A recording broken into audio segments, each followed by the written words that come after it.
क्योंकि जीवों के ऊपर भी दया की जाती है। एक पटाखा फोड़ेंगे आप तो चिड़िया अपने घोंसले में बैठी तो घबरा करके गिर जाएगी नीचे, या वहीं घबरा के उसका हार्ट अटैक आ जाएगा, मर जाएगी वो। आपके यहाँ बंदर घूम रहा हो, जरा एक पटाखा फोड़िए, बंदर डर के मारे भाग जाता है। आप अपना त्योहार मना रहे हैं या जीवों के ऊपर अत्याचार कर रहे हैं? क्या कर रहे हैं बताइए? अत्याचार ही कर रहे हैं ना। ये कौन सा त्योहार दूसरों को दुख देकर धाड़ धाड़ करना जरूरी है? हाँ? सबसे बड़ा शत्रु हमारा शरीर है। अभी खूब मिठाई खाया होगा, खूब बढ़िया बढ़िया चीज खाई होगी, जन्म से लेके आज तक आपने अच्छा अच्छा खिलाया पिलाया इस शरीर को, बढ़िया कपड़े पहनाए, साफ पानी पिलाया, हाँ, बढ़िया भोजन कराए, चेहरे पे बढ़िया क्रीम लगाया, बालों में बढ़िया शैम्पू लगाया, कंघी किया, सजाया संवारा, लेकिन एक भी आपकी बात ये मानता है? जन्म से लेके आज तक इसके लिए इतना किया, किसके लिए? इसके लिए इतना किया, लेकिन ये आपके लिए कितना करता है? अब भाई जरा परीक्षण कर लीजिए, तर्क मत करिए, अभी परीक्षण कर लीजिए कि अच्छा अपने शरीर से कहिए, हे मेरे शरीर, मैं 20 साल का हो गया हूँ, हो गई हूँ, या 50 साल, जितने साल के आप हैं, आंखें बंद करिए और कहिए अपने शरीर से, हे मेरे शरीर, मैं 30 साल का हो गया हूँ, तुझे आज तक बड़ा बढ़िया बढ़िया खिलाया, कभी भूखा नहीं रखा, हाँ, आज मैं कथा सुन रहा हूँ, जरा 2-4 घंटे तक दर्द मत कर, कल कर लेना। कहिए, मान रहा है? मानेगा? सबसे बड़ा शत्रु कौन है? जितने कहेंगे उतने दर्द करेगा। देखो इसको बढ़िया बढ़िया खिलाया, मिठाई, और हो गया शुगर। बताओ सबसे बड़ा शत्रु कौन है? आपका शत्रु आपको शुगर का इंजेक्शन लगाया है क्या? डायबिटीज का? कौन? ये आपका शरीर। इसे आपने अच्छा समझ करके मेवा मिश्री और बढ़िया मिठाई खिलाया और क्या कर दिया? शुगर कर दिया। बताओ सबसे बड़ा शत्रु कौन है? हाँ, सबसे बड़ा शत्रु आपका ये। अपने पेट से कहिए, ए मेरे पेट, अभी कथा सुन रही हूं, प्यास मत लग, भूख मत लग, लेकिन तब से प्यास से व्याकुल है ना। रोज तो पानी पीते हैं, आज कहते थोड़ा आराम कर ले, घर में चल के 1 गैलन पी लूंगा, थोड़ा रुक जा। रुकता है? नहीं रुकता। इसलिए बुद्ध कहते हैं कि ये कुछ भी मेरा नहीं है, ये सब शत्रु है हमारे। अगर ये मेरा होता तो कहते एवं में रूपं हो तू, एवं में वेदना हो तू, मेरा रूप ऐसा हो जाए। अपने चेहरे से जाके कहिए, आप लोग भी शीशा में देखिए, आपका चेहरा है तो कहिए, ऐ मेरे चेहरे, तो किसी हीरोइन जैसा हो जा, किसी हीरो जैसा हो जा। होता है? नहीं होगा। वो सब तो छोड़ दीजिए, कुछ बने ना बने, कम से कम उससे इतना कह दीजिए कि ऐ मेरे शरीर, तू बूढ़ा मत हो। कुछ और नहीं कर सकता तो रुक तो सकता है ना।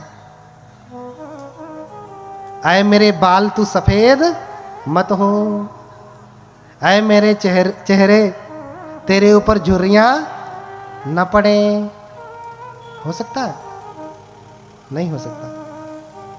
इसीलिए भगवान बुद्ध की शिक्षा बहुत आवश्यक है। अनित्य भाव को जानेंगे तभी आप सद्धर्म में लगेंगे, क्योंकि सब अनित्य, सब बदलेगा, हम कुछ नहीं कर सकते। अरे बढ़िया ग्रीन टी पी लेने से भी 1 साल बढ़ गया, लेकिन अंततः फिर बूढ़े तो होना ही है ना। क्या करेंगे? तब भी तो लगना ही है। तो जब लगना है तो अभी क्यों ना लग जाए? अभी क्यों ना प्रयास करें? अभी क्यों ना सद्धर्म का काम करें? क्योंकि ये सब काम हमारे साथ जाने वाले नहीं, ये सब धन हमारे साथ जाने वाले नहीं है। तो देखिए, शुद्धोधन को पुत्र नहीं हो रहे, माता महामाया को पुत्र नहीं हो रहे, बड़ी मनौती मांगे, सब कुछ किए, लेकिन पुत्र नहीं हो रहा है। अंततः जो है ऐसा वर्णन मिलता है कि माता महामाया उपोषित रखती हैं। उपोषित जानते हैं? देखिए, शब्दों को लेके झगड़ा भी मत करिए। हमारे पाली में उपोषित शब्द है और हिंदू लोग उपवास कहते हैं।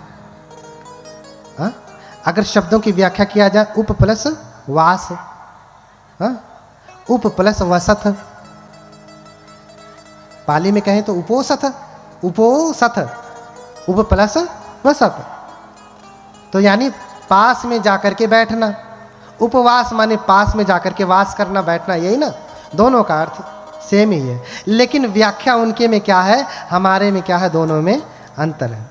उनका दूसरे धर्मों का उपवास का सिस्टम अलग है, हमारे धर्म के उपोषित का सिस्टम अलग है।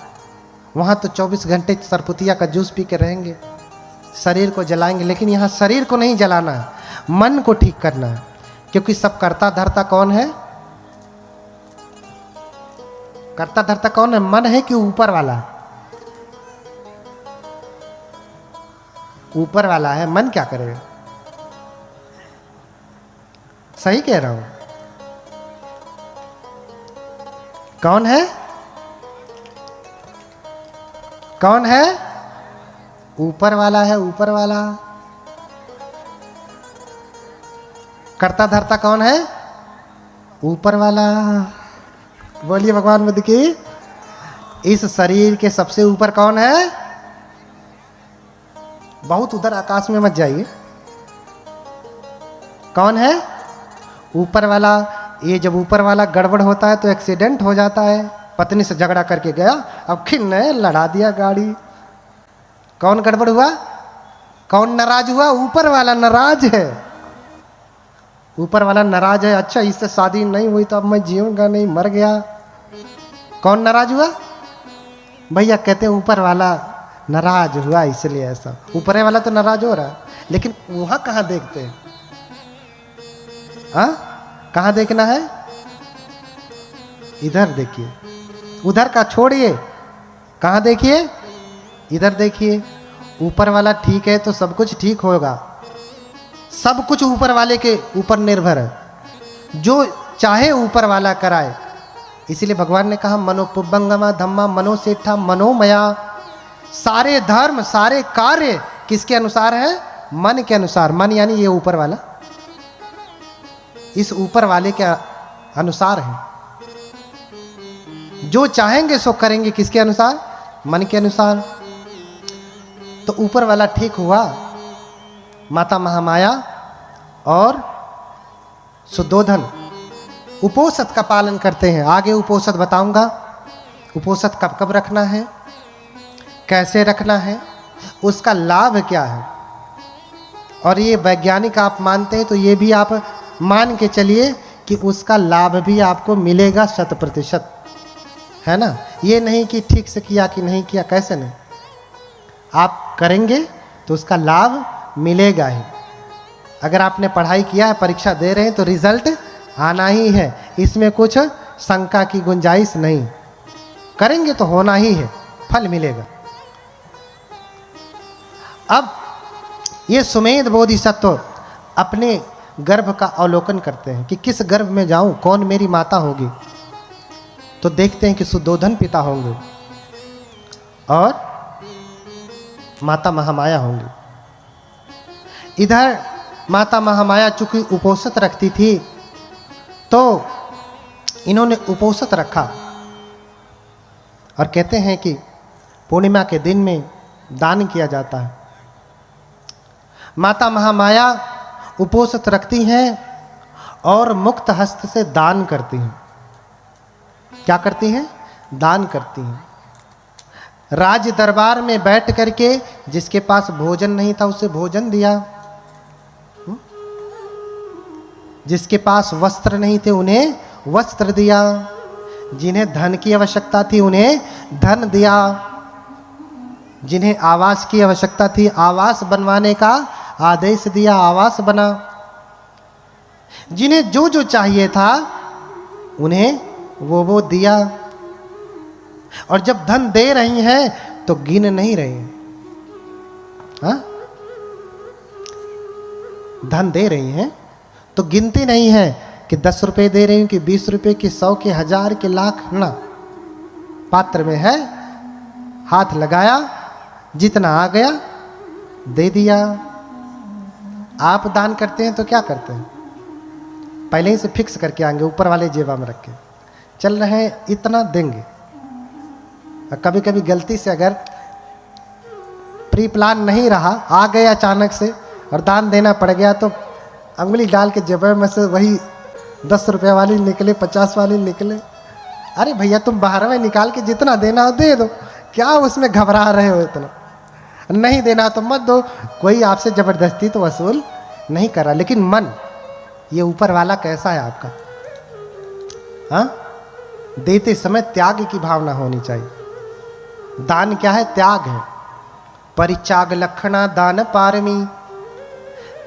भले प्रकार के त्याग की भावना ही दान है। आपने वस्तु दे दिया, मन पकड़ा, अरे 1000 दे दिया, रहा होता तो लड़के का फीस दे दिया होता, बर्बाद हो गया। मन से पकड़ा है, धन चला गया, मन पकड़ा है। इसलिए कहा कि परित्याग, भली प्रकार से त्याग करना है। हाथ से ही नहीं त्यागना है, मन से भी त्याग। जब दे दिया तो दे दिया, और नहीं देना चाह रहे तो भैया रखो, इतना घबराओ मत। जब मन बन जाए तब देना। हाँ, कभी कभी कुछ बनते लोग भी होते हैं, अरे भैया लाओ यहाँ करो वहाँ। कोई सर मुंडवाने से, वस्त्र पहनने से कोई श्रमण नहीं होता, कोई भिक्षु नहीं होता। न मुंडके न समणो अभ्यतो आलिकं भणं, इच्छा लोभ समापन्नो समणो किम भविष्यति। हाँ, सर मुंडवाने से कोई बनते नहीं होता, भिक्षु नहीं होता। जिसके भीतर इच्छा है, लोभ है, लालच है, क्या वो बनते होगा? ना। बनते कौन? संसारे भयं इक्खतीति बनते भिक्षु। जो संसार में भय देखता है, बार बार जन्म मरण के चक्र में भय देखता है, ये सांसारिक चीजों में भय देखता है। सांसारिक चीज क्या है? लालच, लोभ, संग्रह, इसमें भय देखता है, वो भिक्षु है, अन्यथा भिक्षु नहीं। सर मुंडवाने से कोई भिक्षु नहीं होगा, समझ रहे ना? इसलिए उसको कोई ज्ञान भी नहीं प्राप्त होने वाला। कबीरदास भी इसी बात को बार बार कहते हैं, मूड मुड़ाए हरि मिले तो सब कोई ले ही मुड़ाए। कपड़ा पहनने से, सर मुड़ाने से कोई भंते हो जाए और उसे बुद्धत्व प्राप्त हो जाए, निर्वाण हो जाए, तो हर कोई नहीं मुड़ा लेगा। मूड मुड़ाए हरि मिले तो सब कोई ले ही मुड़ाए। और बार बार के मूड़ते भेड़ न बैकुंठ जाए। अच्छा, भेड़ का तो बार बार मुंडन होता है ना, बैकुंठ गया, स्वर्ग गया? नहीं। भेड़ बैकुंठ जाती है? नहीं। तो सर मुड़वाने से, ऐसा पहन लेने से कोई भिक्षु नहीं होता।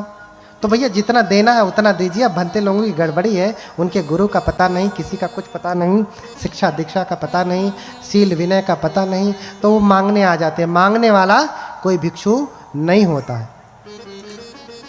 मांगने वाला कोई भिक्षु नहीं होता। न सो भिक्षु होती यावता भिक्षते पर। मांगने से, भिक्षा मांगने से कोई भिक्षु होता है? कतई नहीं हो सकता। इसलिए हम अपने प्रसंग पे आते हैं। समय रहा तो और व्याख्या होगी। बोलिए भगवान बुद्ध की। हाँ, तो उपोषित रखी, उपोषित का पालन किया, दान दिया, और फिर ये बोधिसत्व जब विलोकन करते हैं तो देखते हैं यही मेरी माया है, मेरी माता है, इसी के गर्भ में मुझे जाना है।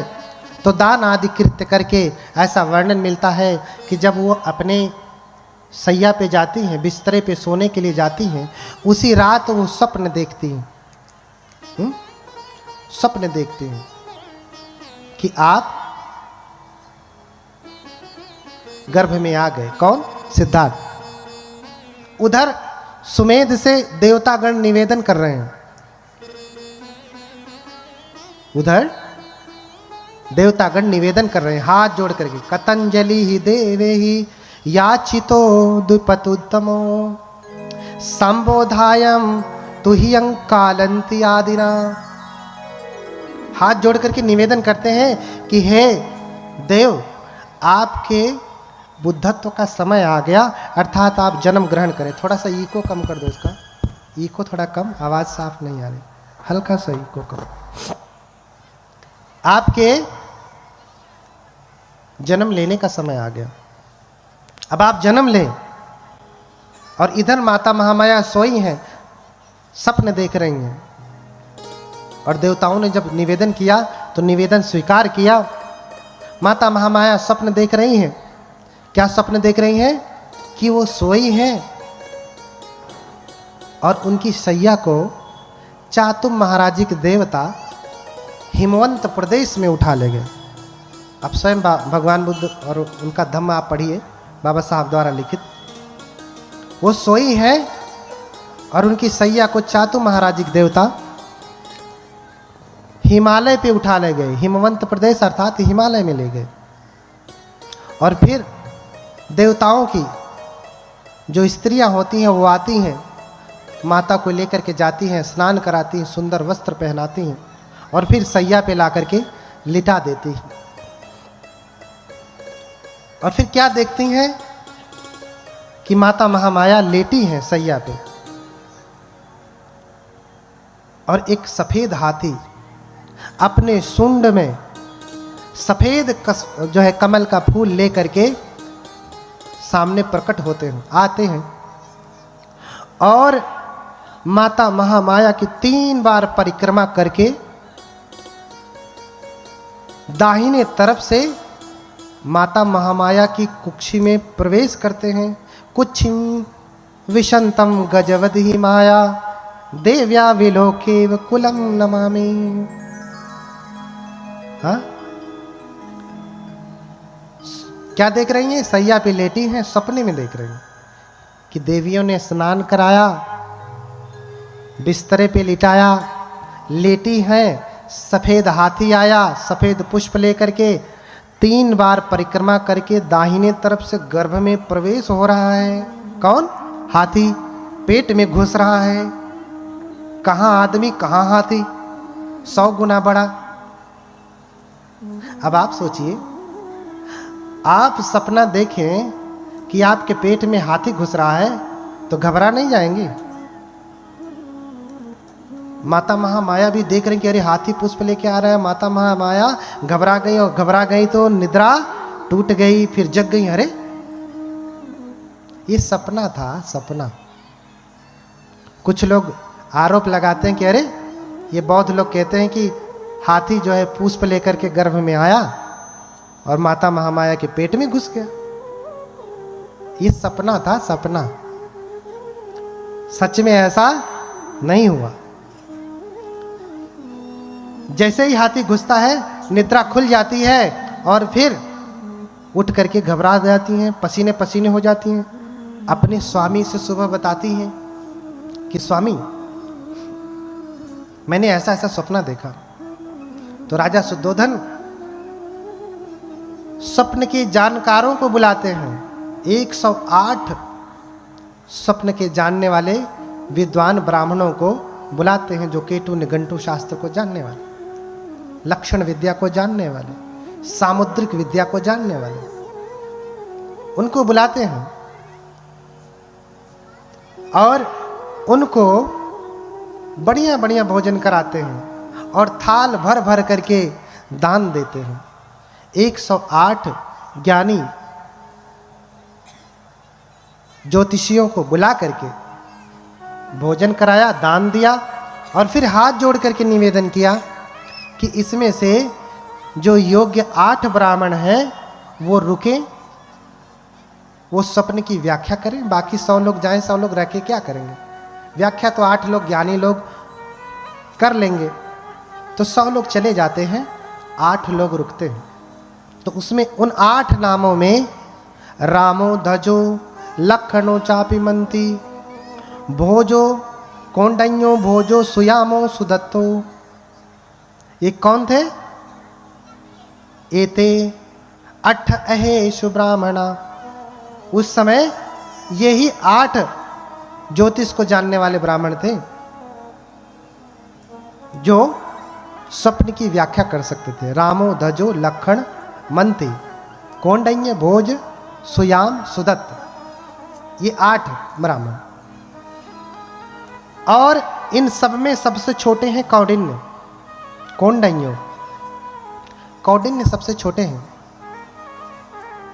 सभी ब्राह्मणों ने, 7 ब्राह्मणों ने हाथ उठा करके कहा कि इनके जीवन में 2 घटनाएं हो सकती, दोनों में से एक होंगी। हाँ, राजा भवि चक्रवर्ती बुद्धो अथ लोकोत्तमः। क्या कहा कि हे राजन, अगर ये बड़े हुए, अगर गृहस्थी के जीवन में रहे तो क्या होंगे ये? राजा। क्यों? क्योंकि आपकी माँ जो है पत्नी ने जो सपन देखा है वो बेटे के जन्म का सपना है, अर्थात आपकी माता गर्भवती हो चुकी हैं। क्या हो चुकी हैं? गर्भवती हो चुकी हैं। इसलिए उन्होंने सपना देखा, अगर ये बच्चा जन्म लिया, घर में रहा, गृहस्थी के जीवन में रहा तो चक्रवर्ती राजा होगा, और अगर घर छोड़ा तो बुद्धो अथ लोकोत्तमः, इस लोक का सबसे उत्तम पुरुष क्या होगा? बुद्ध होगा। या तो बुद्ध या फिर चक्रवर्ती राजा, दोनों में से एक ही हो सकते हैं, दूसरे नहीं। नाखो राजा द्वे वे गतियों, 2 गति नहीं है, एक ही गति, या तो राजा या फिर बुद्ध। ये 2 बातें कहते हैं। लेकिन कौंडिन्य जो सबसे छोटे हैं वो कहते हैं कि राजन, मैं 2 बातें नहीं कहूंगा, एक ही बातें कहूंगा। क्यों? क्योंकि आपने कभी कभी देखा होगा भगवान बुद्ध को यहाँ पे बिंदी बना देते हैं ना, बिंदी। अगर आपने श्रीलंकन मूर्ति देखा होगा, प्रतिमा देखा होगा श्रीलंकन बुद्ध, तो वहाँ ऐसे घुमा करके ऐसे ओडिमा रहती है ना, आपने देखा होगा ऐसे घुमा करके। उसको क्या कहते हैं? आपने देखा है, क्या कहते हैं उसको? किसी को पता है? नहीं, बस हम कहते हैं बिंदी लगी है, टीका लगा है। नहीं, हाँ कुछ लोग हैं ऐसे गोल सा बना देते हैं, ऐसा नहीं है। लेकिन श्रीलंकन में ऐसे घुमा करके ऊपर लौ निकली हुई अग्नि, जैसे अग्नि की शिखा होती है, जैसे दीपक की ज्वाला होती है, लेकिन ऐसे घूमी हुई ऊपर जलती हुई, उसे कहते हैं ओडिमा। क्या कहते हैं? ओडिमा। उस ओडिमा के दाहिने होने से वो 2 प्रकार से होती है। अगर ये बाएं की तरफ होती तो ये चक्रवर्ती राजा होते, लेकिन ये दाहिने की तरफ है, इसलिए ये बुद्ध होंगे। और कौंडिन्य ने कैसे जाना? क्योंकि कौंडिन्य जो है मुख्य सामुद्रिक विद्या जानते थे। क्या जानते थे? मुख्य सामुद्रिक विद्या में पारंगत थे, अर्थात मुख के लक्षण को देख करके बता सकते हैं आपका भविष्य, आप क्या होंगे, कौन से स्वभाव के हैं, अच्छे हैं, बुरे हैं, गुस्सैल हैं, है ना, लालची हैं, दानी हैं, सब बता देंगे। उसे मुख्य सामुद्रिक विद्या कहते हैं। हाँ, आजकल तो बहुत सारी वैज्ञानिक किताबें मिलती हैं। लोग कहते हैं ऐसे किया तो उसका अर्थ दूसरा, वैसे किया तो उसका अर्थ दूसरा, मुंह टेढ़ा किया तो उसका अर्थ दूसरा। एक प्रकार से विद्या ही है। लेकिन बाकी के 8 जो ज्ञानी थे, ये 7 ज्ञानी ये समझ नहीं पाए, सिर्फ कौंडिन्य ही समझते हैं। और दाहिने तरफ था, ये देख करके कहे कि राजन ये सिर्फ बुद्ध ही होंगे, चक्रवर्ती राजा नहीं होंगे। इसलिए राजा को अच्छा नहीं लगा, बाकी के 7 बूढ़े बुजुर्गों को भी अच्छा नहीं लगा कि आप कैसे कह सकते हैं, आप गलत कह रहे हैं। राजा को भी नहीं अच्छा लगा, क्योंकि कोई ऐसा चाहता है कि उसका बेटा जो है घर छोड़ के सन्यासी बने, प्रवज्जित बने? कोई चाहता है? जरा इधर हाथ उठाए माताएं, कोई चाहता है? नहीं। कोई नहीं चाहता। लड़का भले शराबी बन जाए, गजेड़ी बन जाए, नशेड़ी बन जाए, जुआरी बन जाए, शराब पी करके आए, माँ का बाल पकड़ करके जो है 2-4 थप्पड़ लगाए, ज़्यादा बोले तो मुंह पे एक दे दे खींच करके, लेकिन बेटा सन्यासी हो जाए, पूज्य हो जाए, लोग उसका स्वागत करें, ऐसा कौन चाहता है? ऐसा कोई बुद्धिमान तो नहीं चाहता, कोई पागल ही होगा जो चाहेगा ना। तो राजा भी यही सोचता है, व्यंग है। राजा भी यही सोचता है कि मेरा बेटा तपस्वी ना हो, क्या बने? राजा बने। मैं राजा हूं, मेरा बेटा भी राजा बने। मैं डॉक्टर हूं, मेरा बेटा भी डॉक्टर तो बन गया, चला गया मुंबई में शिफ्ट है, क्या करोगे? क्या फायदा है? कभी आता भी नहीं, फोन भी नहीं करता। बनाओ डॉक्टर। डॉक्टर के साथ साथ उसको एक अच्छा मनुष्य भी बनाना है। अब इसका अर्थ ये नहीं जो मैं कह रहा हूँ आप डॉक्टर इंजीनियर सब बनना छोड़ दीजिए, और तेजी से बनिए, लेकिन उद्देश्य भी समझिए, ठीक है? तो राजा खुश नहीं हुए, दुखी हुए, और बाकियों का सत्कार किया लेकिन कौंडिन्य का नहीं किया। विद्वानों का सत्कार बहुत कम होता है, विद्वानों की आलोचना बहुत होती है। क्यों? क्योंकि वो जो सत्य जानते हैं वो ठीक विपरीत होता है, जो आज तक वो जानते रहे होंगे उससे ठीक विपरीत। जब पेड़ से फल गिरा, उसने प्रश्न कर दिया कि अरे ये नीचे क्यों गिरा, ऊपर क्यों नहीं जाता? तो लोगों ने उसे पागल कह दिया, मूर्ख कह दिया, अरे इसके पास तो दिमाग नहीं है, ऐसा कह दिया। लेकिन असली ज्ञान तो वही था। तो इन्हीं सब बातों के साथ समय बहुत हो गया। आप लोगों का जो पैर है, आपका जो दुश्मन है, बार बार आपको परेशान कर रहा है, आपको बैठने नहीं दे रहा है, और इसलिए बाकी की कथा और भी गंभीर बातों की चर्चा कल होगी। आज शुरुआत थी, इसलिए छोटी छोटी बातों पे चर्चा किया। कल गंभीर जो है धर्म की चर्चा होगी। आप सभी लोग समय से आए, और इन्हीं सब बातों के साथ अब जो है मैं अपनी वाणी को विराम दूंगा। हम लोग सभी लोग जो है ठीक से बैठ जाएं, हाथ जोड़ करके भगवान बुद्ध के मंगल मैत्री से इसका समापन किया जाएगा। हेलो, ठीक है? कुर्सी वाले नीचे बैठ जाएं थोड़े समय के लिए तो अच्छा होगा। कभी से बैठे रहें, कुर्सी को भी थोड़ा आराम दे दें। बोलिए भगवान बुद्ध की, बोलिए भगवान बुद्ध की, भगवान बुद्ध की।